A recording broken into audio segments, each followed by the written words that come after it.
આગળ જોઈએ. Choose the option which is synonym of the given word covet. Okay, અને વચાય કોવેટ. હવે કોવેટ શબ્દનો અર્થ શું થાય?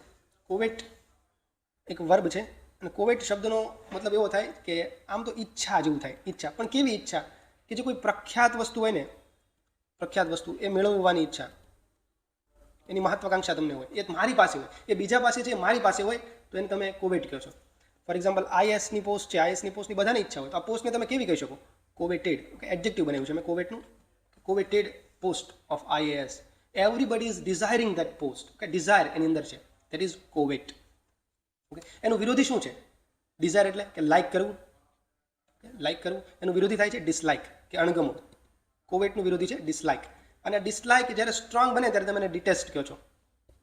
ડિટેસ્ટ મીન્સ કે ઘૃણા થાય તમને, હવે ના ગમે. ઓકે, થોડુંક એમાં તમે હેટ એડ કરી. ડિસલાઇક એટલે આમ થોડુંક ન્યુટ્રલ જેવું થાય, ભાઈ એને ગમતું નથી.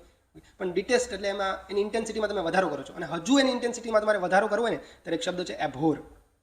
એભોર એટલે તીવ્ર ઘૃણા, કે અણગમો જ એકદમ, જોવું પણ ના ગમે, આગુજ જા, એવી રીતનું હોય તો એને તમે એભોર કહો છો.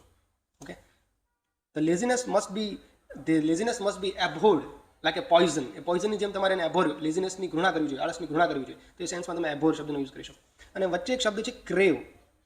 ક્રેવ એટલે ઈચ્છા રાખવી, ડિઝાયર.